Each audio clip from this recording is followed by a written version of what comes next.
خاک وطن رو به جای من بوسایی بکن. مایلش. خیر.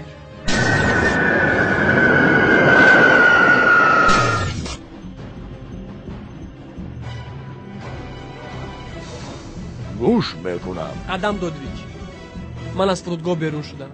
پس به این گفته‌های چی میخوایی؟ من به این گفته‌هایم میخوام که مینه سرت را پاشتی همو تو را به جهنم فرستم تا اینکه در نزد خداوند به همه گناه‌هایت جواب بدهی.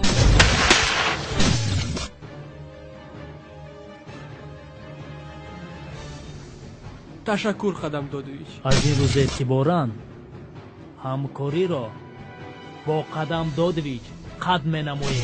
برای گناهایت در نزد قانون جواب میگویی.